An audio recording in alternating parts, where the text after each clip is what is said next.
knowledge of the prehistoric world before the first historian sat down to write the story of his people is vague. It's founded on the research of archaeologists. Their studies of people and dwellings which existed in those times. Existed not only in rocky wastelands, but in the warmer climates, in lush prehistoric jungles. Not so very long ago, an explorer in a wild tropic jungle found evidence which told this story. Nobody knows when these events took place. Maybe 10,000, maybe 100,000 years ago. It's the story of romance when the world was young. And as all romances must, it concerns itself mainly with one man, Angor, and one woman, Tigri. This is the woman of our story. She is Tigri, the leader of her tribe. Under the spell of the full moon, Tigri and the women of her tribe dance restlessly, savagely, impelled by a feeling of frustration, of a promise unfulfilled. They dance not knowing why and continue until exhausted.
The wise one tells them to be calm.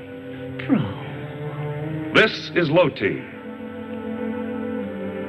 This is Arba.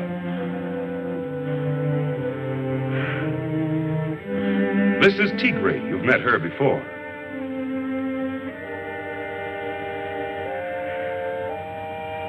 This is Tule.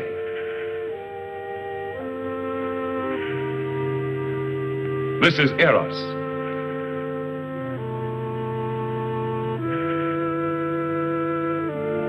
This is Nika.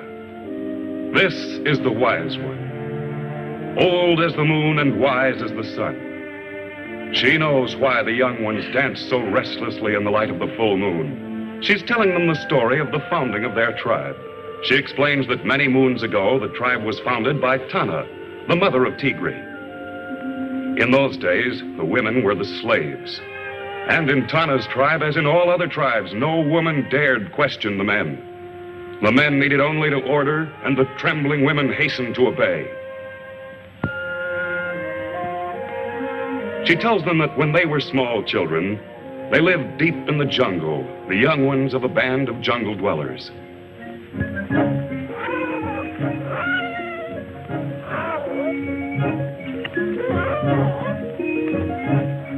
This is Tigri's mother, Tana. She and the others have stopped for a momentary rest, tired from carrying the carcass of a dead animal.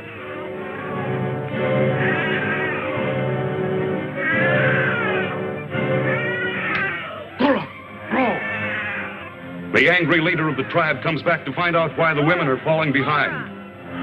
To him, weariness is no excuse. Tana and the other women wearily pick up the carcass and continue.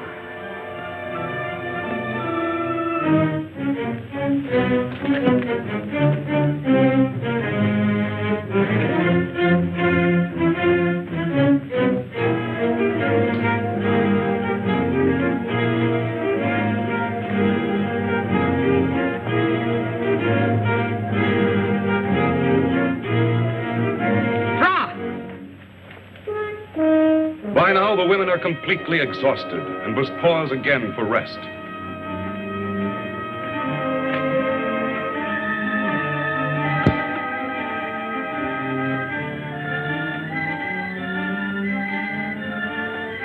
Angrily, the leader storms back and yells for them to get going. Bro! Bora! Please! The rebellious Tana tells him that the men should carry the dead animal.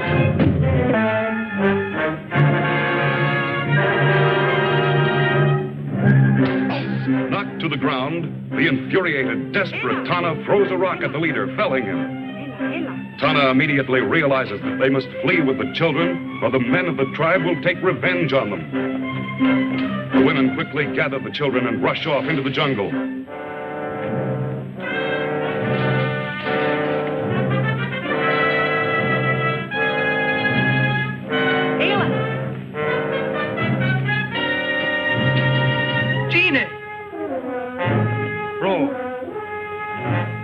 The stunned leader orders the men to go after the women, but the women have eluded them.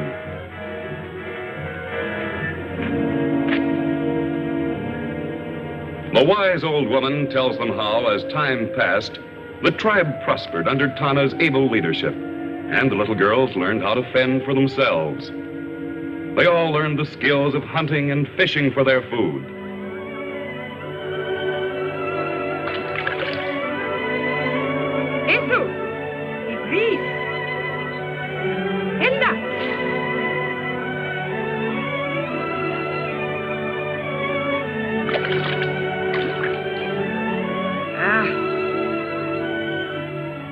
The child on shore, like all children are wont to do, decides to wander off and do a little exploring herself.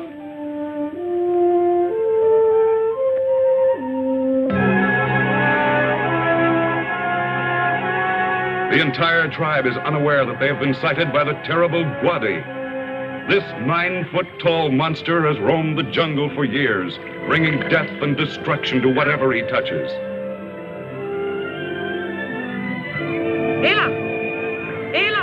Tana sees the little girl is missing and calls to the other women to follow her in search of the child. Savage, merciless, possessed of Herculean strength, Gwadi is the most feared thing in the prehistoric world.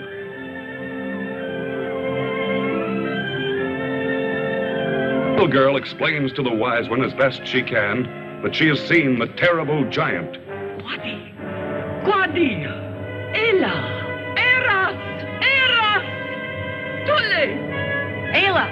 Ayla! Gwadi has successfully captured 2 of the women and is carrying them off.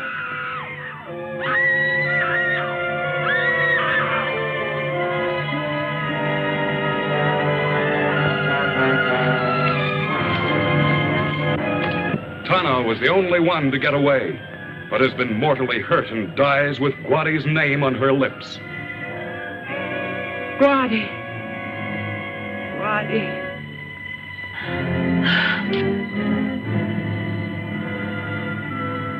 The wise old woman flees with the children. Even now, 15 years later, the mention of the dreaded name of Gwadi still strikes terror in the hearts of these same girls. They know that the hideous giant still ranges the jungle.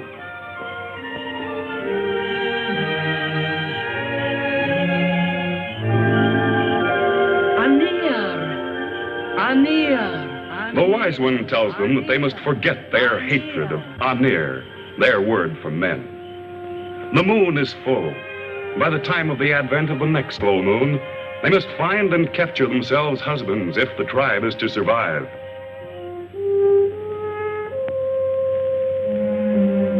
And the next morning, the 6 determined women set forth on their mission, accompanied by one of their panthers.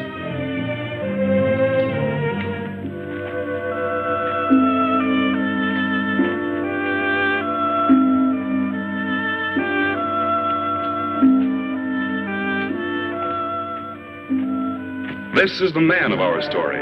He is Engor. This is Engor's friend Ruig. This is Kama and the bearded Ad.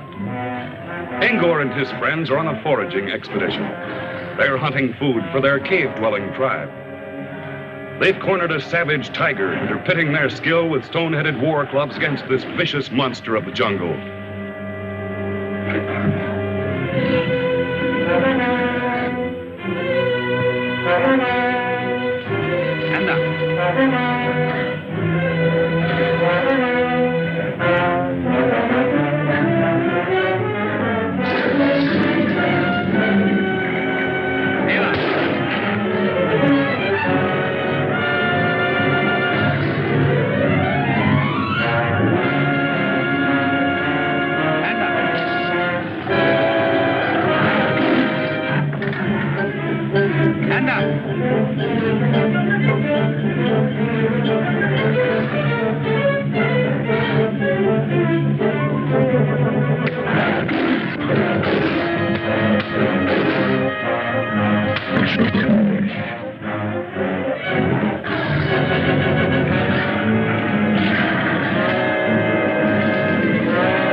The panther, smelling the blood of a dead tiger, excitedly breaks away from the girls.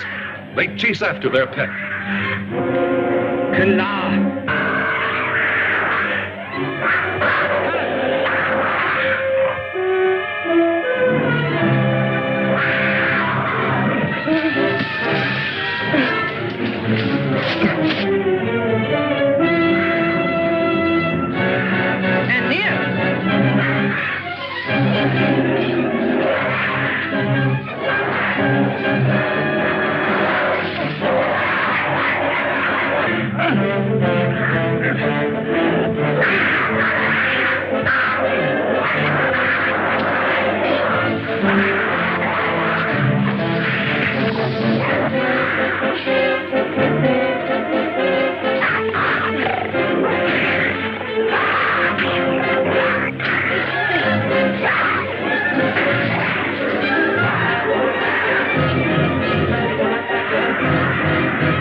Gone and near.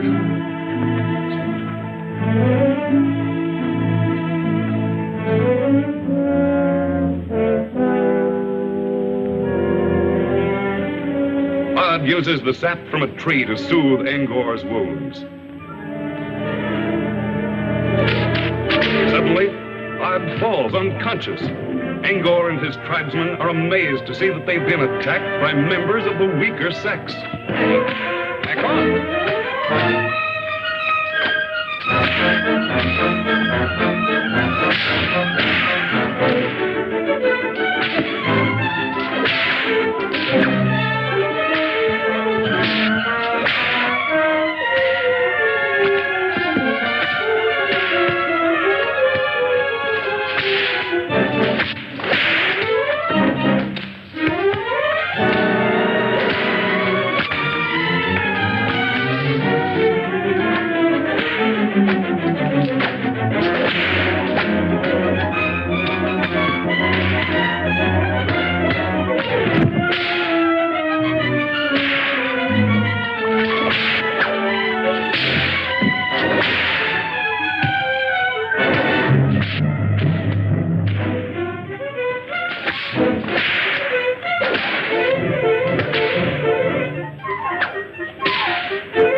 women order the men to pick up the dead panther and carry him back to their camp.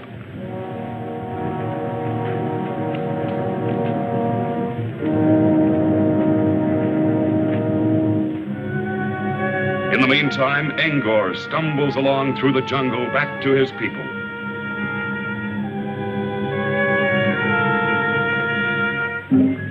Ella! Ella!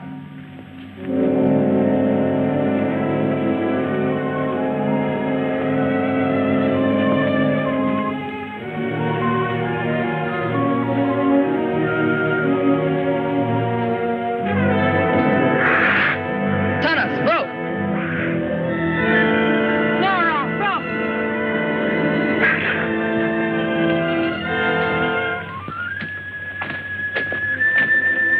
Bro!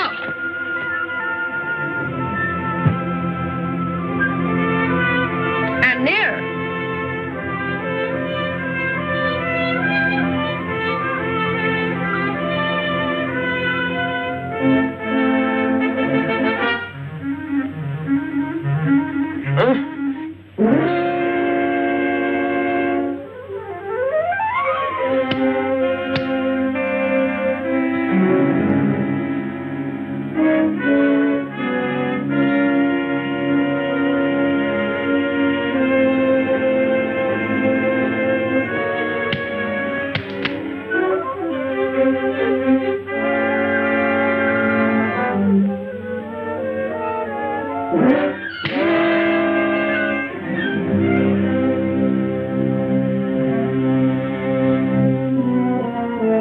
Kala! Pano!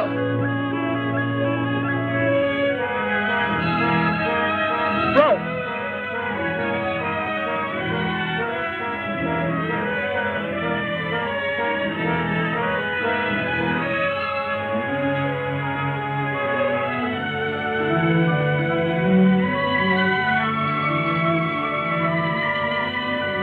Pano!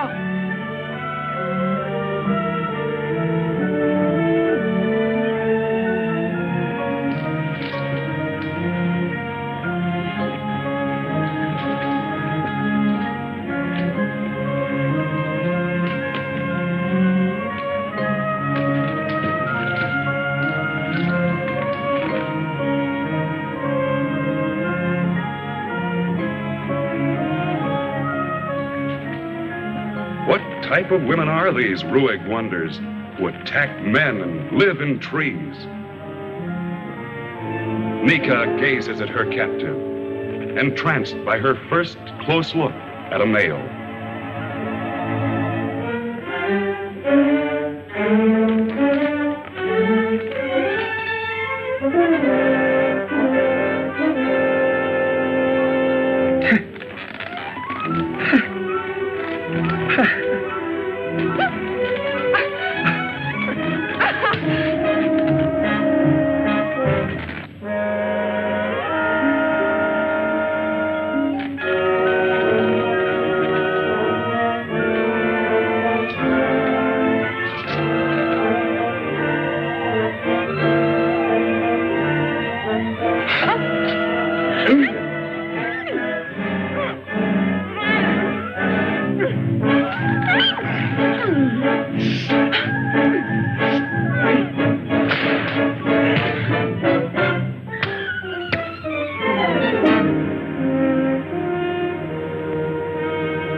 This cave is the home of Angor's tribe, and these are his people.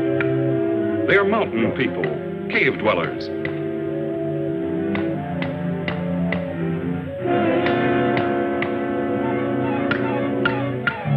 Ayla.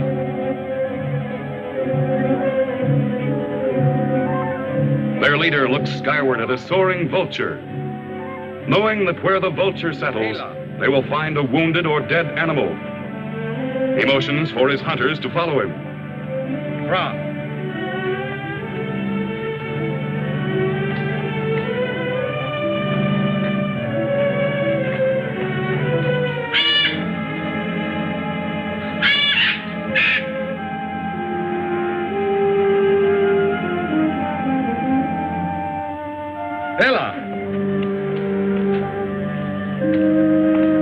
Angor.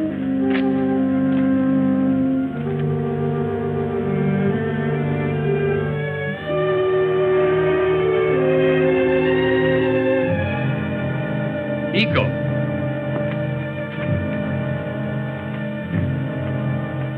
The men find the wounded and exhausted Engor and carry him back to the cave.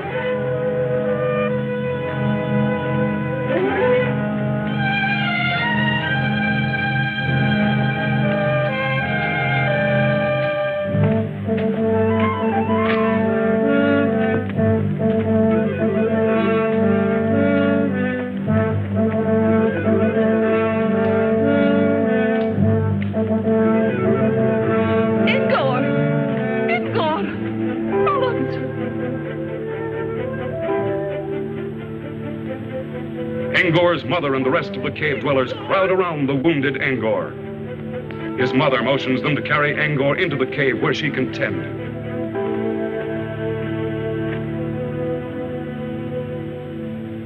Weeks have gone by, and the leader of the cave dwellers is marking on the rocks the story of the women as Engor has told it to him. Time has healed Engor's wounds, and despite the leader's protest, Engor is determined upon revenge. Engor. Gene. Angor vows to rescue his tribesmen and to bring back to this cave as slaves the women who captured them.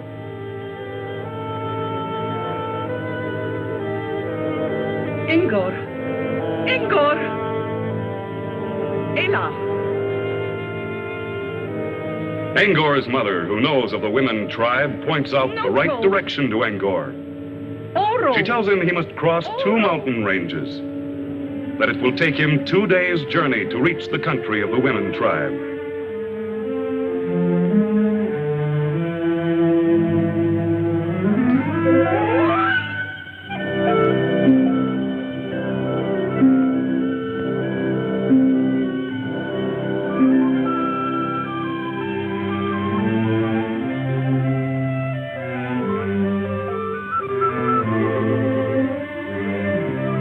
Every sense alive for the sound or sight of danger, Angor makes his way through the jungle toward the camp of the women.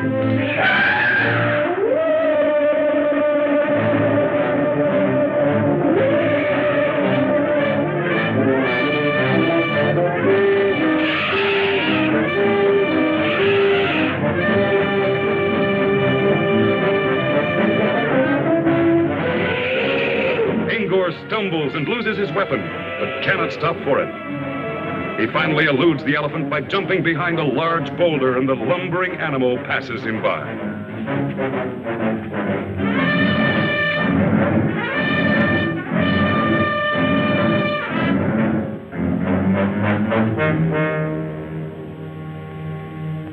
Having lost his only weapon, Angor must make a new club, his only protection against the many dangers lurking in the jungle.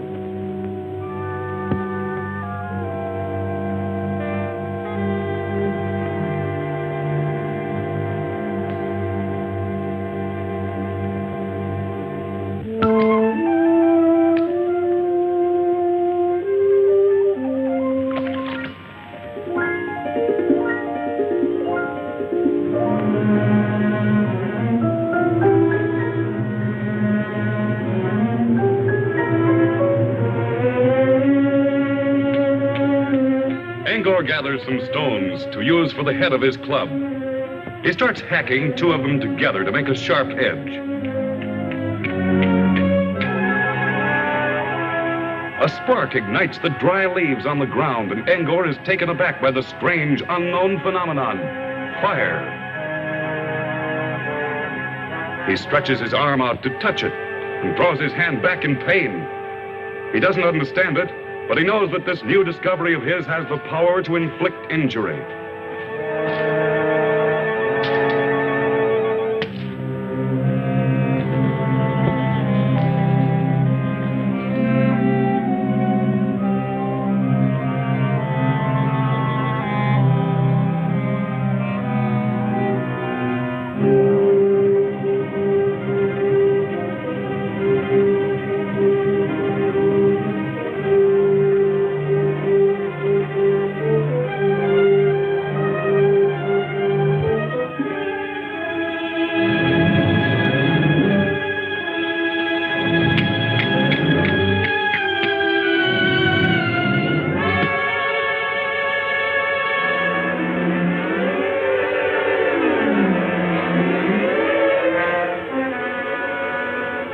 He is fascinated by the wonder of the first torch.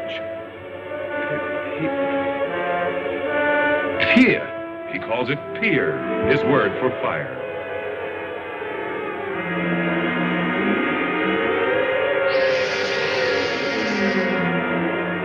The hiss of a python in the tree startles him to his feet.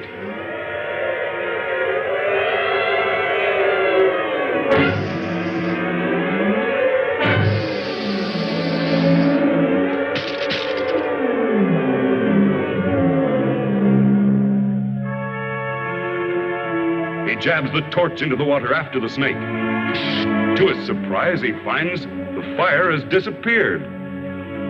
He jabs the torch back again, trying to regain the fire, but it's gone.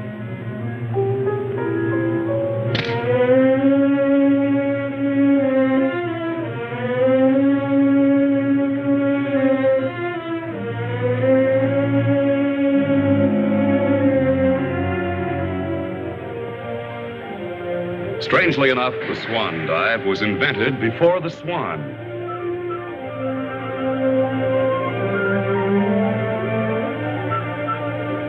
Tigri's jungle women have developed great skill in swimming, and it's one of their favorite recreations. On this night, Tigri, Eris, and Tule are enjoying an evening swim in this jungle pool.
Over rocky-bed streams, Angor continues on his way. He is now approaching the outskirts of the jungle territory.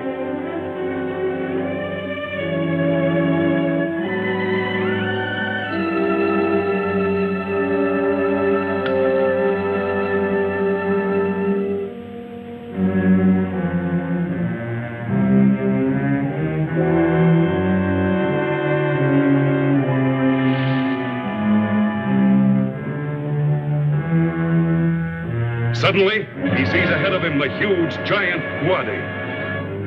Terrified, Engor decides that the tree is his best hiding place and quickly climbs up into it.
It seems that women were women in those days, too. A handsome male captive makes his appearance, and suddenly there's trouble.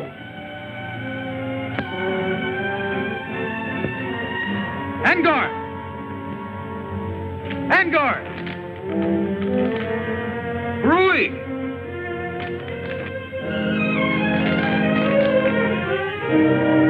Angor! Angor! On! Engor! Come on!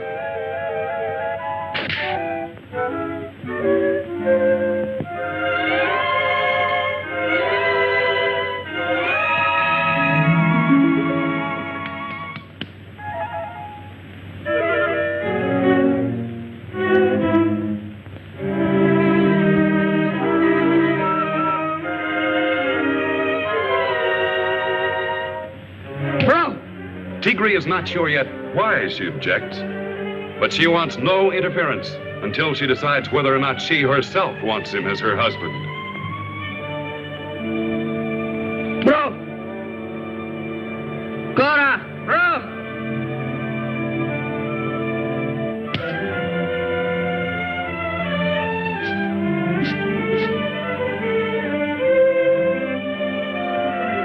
Angor is tempted to strike back at his captor, but the ever-watchful, snarling panther is a warning for him to be careful. He decides that caution is better than tangling now with this strange band of women.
That night, with the rest of the camp asleep, Angor decides that this is his chance for escape.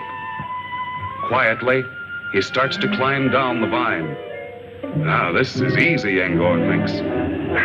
But he's not reckoned with the ever-alert panther, who evidently has just been waiting for him.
Tigri orders the women to feed their men.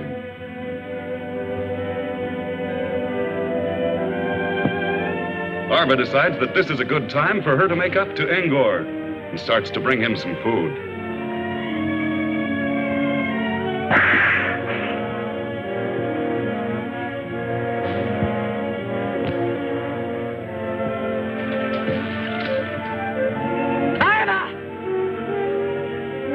Sudden rage floods Tigri as she sees this. She angrily informs Arba that she has decided that Angor is to be her husband. Arba, Anir. But Arba violently disagrees. Tigri, Anir. And so the fight is on.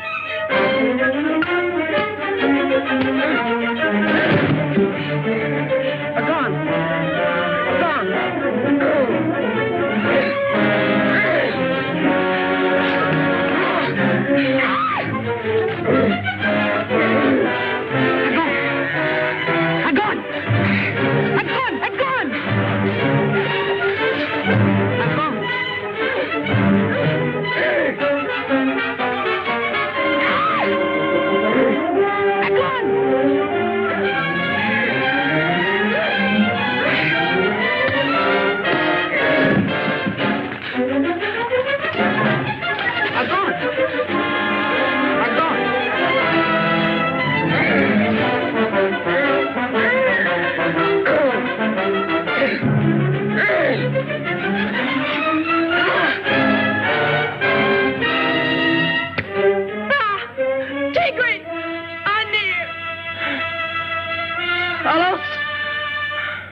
Angor labors over a huge rock, which Tigri has ordered him to move.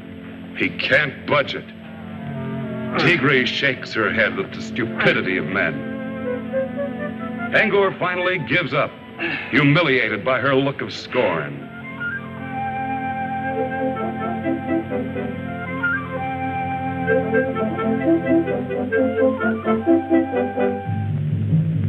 Gine, Elko, Lethal. He asks her if she is so wise and superior, why doesn't she see if she can move the rock?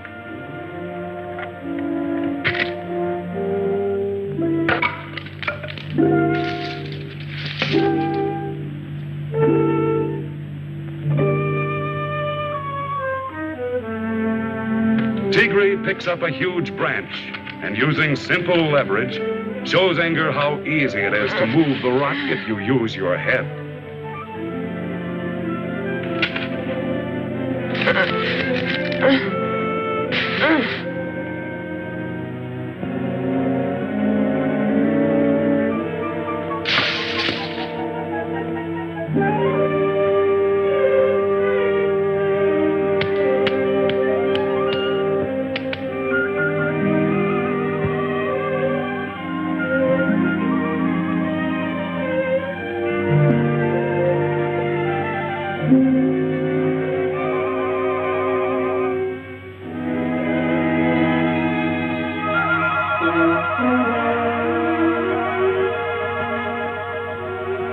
Engor.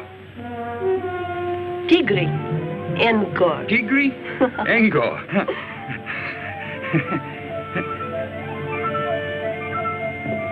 This is the night before the full moon. Time is running out for the male captives. By tomorrow, the marriage ceremonies will have been completed.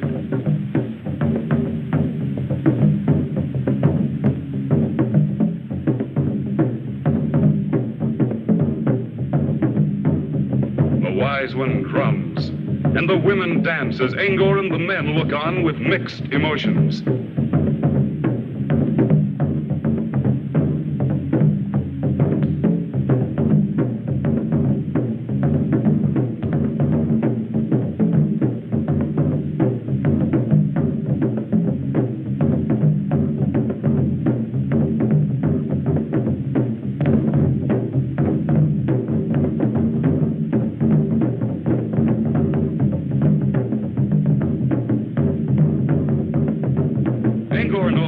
What the coming of the full moon means, either escape or servitude. And as he watches the dance, the women pick up their clubs and demonstrate that in their homes, they will be the master.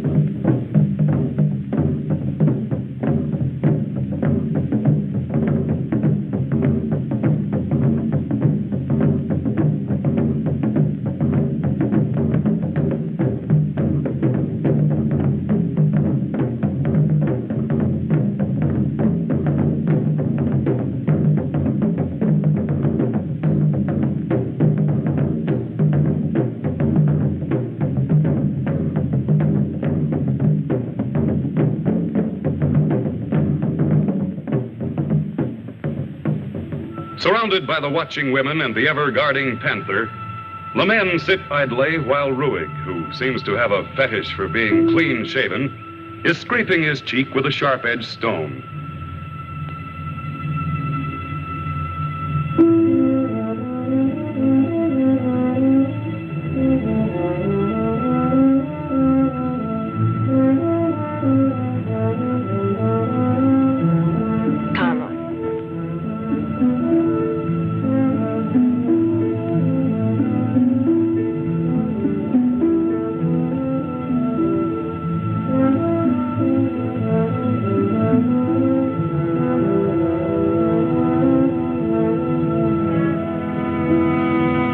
Angor is trying to figure a way out of this trap.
is Korax, the flying dragon, the scourge of the skies.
And so the tables are turned. The dominant male is happy and contented. Women wait on him as though he were a king.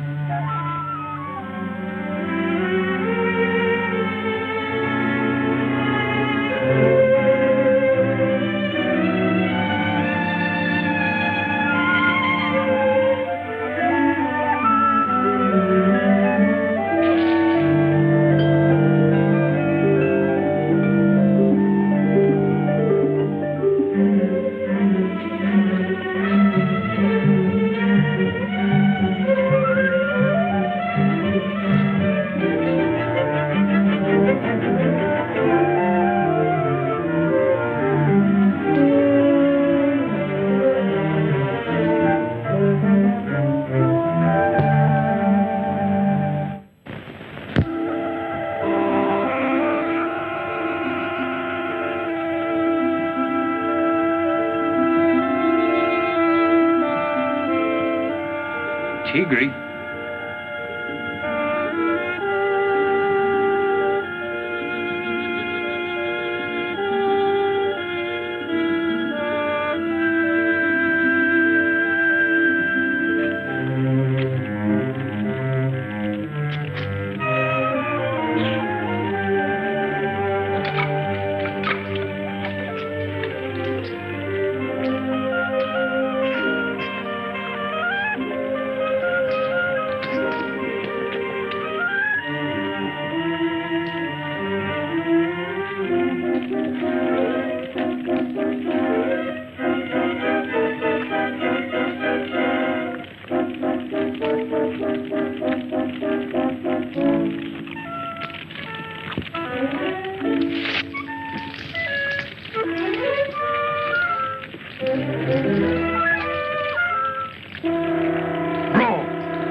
At Engor's command is out gathering fruit.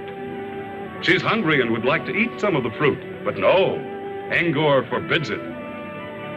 The once proud, fiery leader of the tribe meekly obeys. Bro, Chico.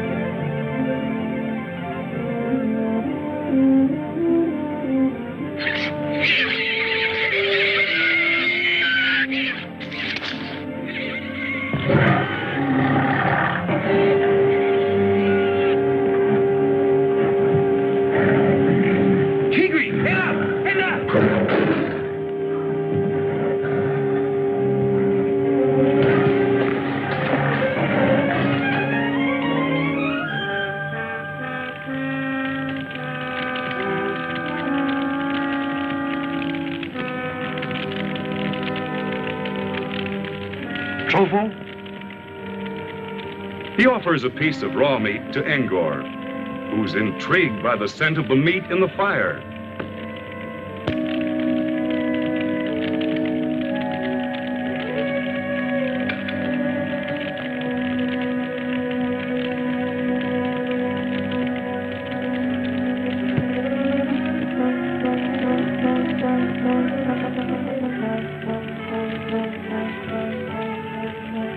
It tastes fine, and he offers some to Kama and Tigri.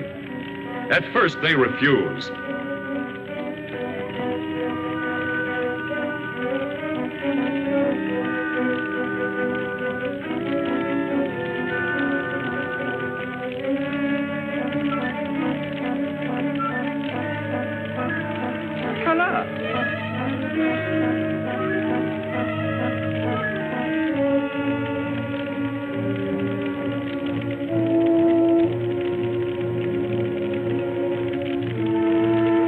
But when they taste it, they both agree that it is delicious. And so, for the first time, cooked meat goes on the menu of this primitive tribe, and civilization progresses another step.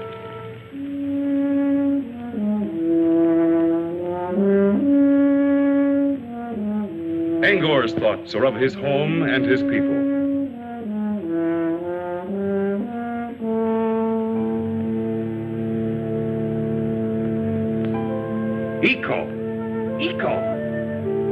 He gives orders that they will start on their long trek back to the mountain home of Angor's tribe. Tigri, Iko, Engor. Iko, Bora. Ela.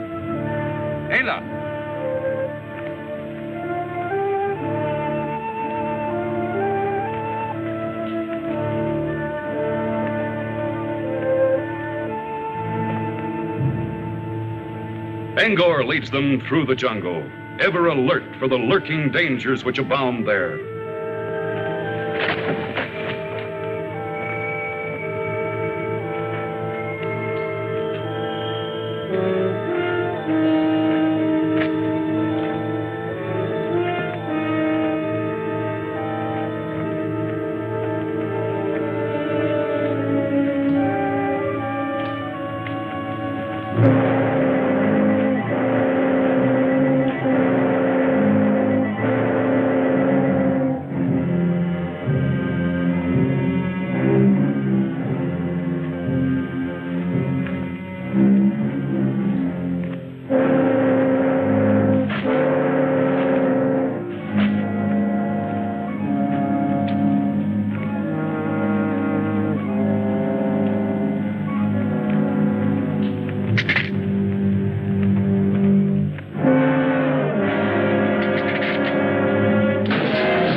Spots a natural cave off in the clearing and orders the group to rush toward it.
Guadi decides to use his tremendous strength to topple over the huge rock, covering the top of the cave, so that it will crush the men and women inside.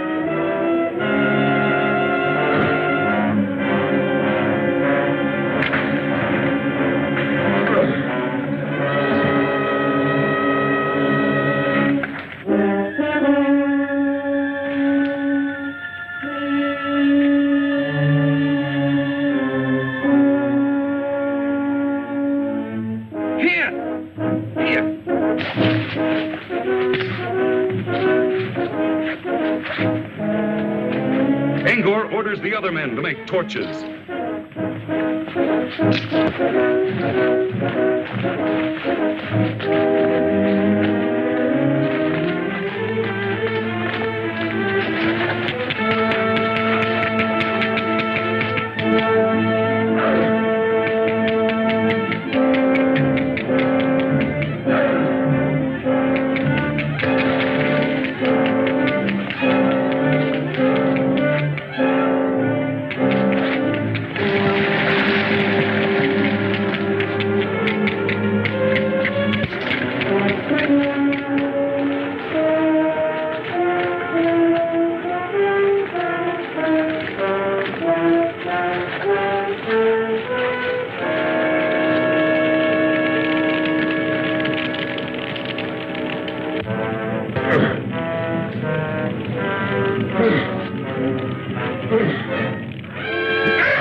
As the giant stumbles away, howling with pain, Angor orders the other men to encircle the area with fires, so they can forge a burning circle of death for Guadi.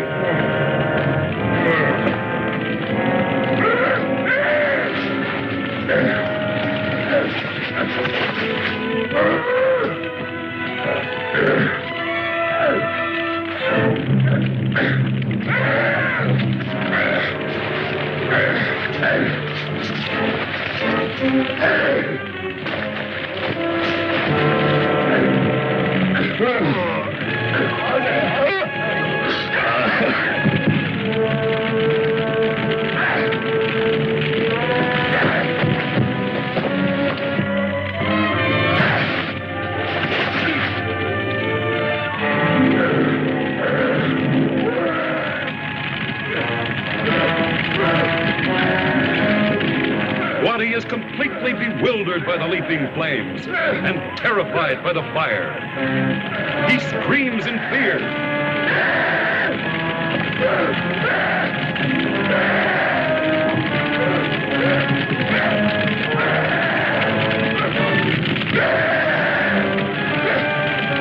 Engor finds himself also trapped by the encircling fire and sees that his only escape is to go over it.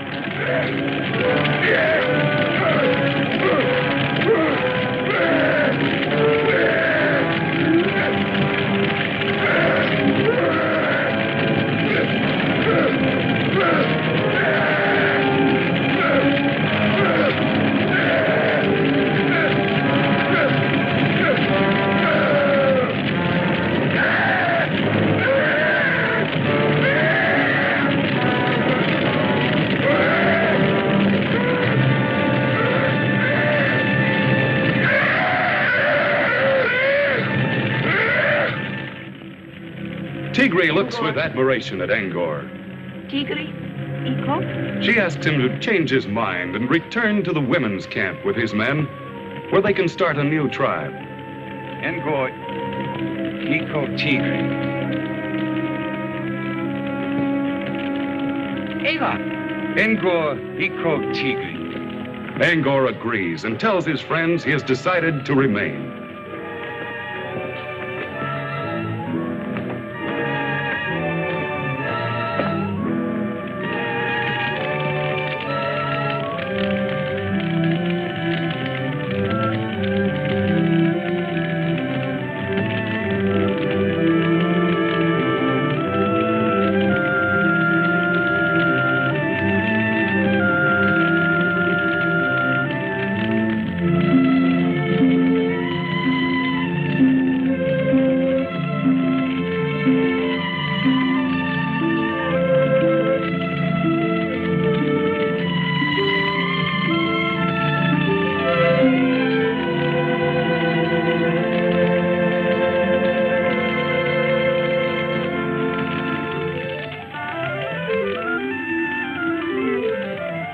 wise old woman is happy as she sees the pairing off of the couples.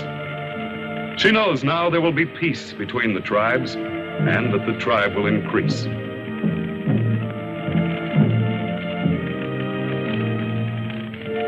She motions for Engor and Tigri to come to her. Engor, Tigri, vamos.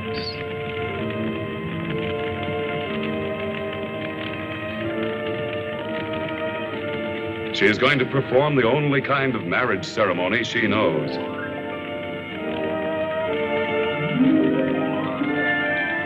With the blending of their blood, Angor and Tigri's marriage is completed. The first of 4 marriages to be celebrated that moonlit night, as the women dance the marriage ceremonial to show their happiness.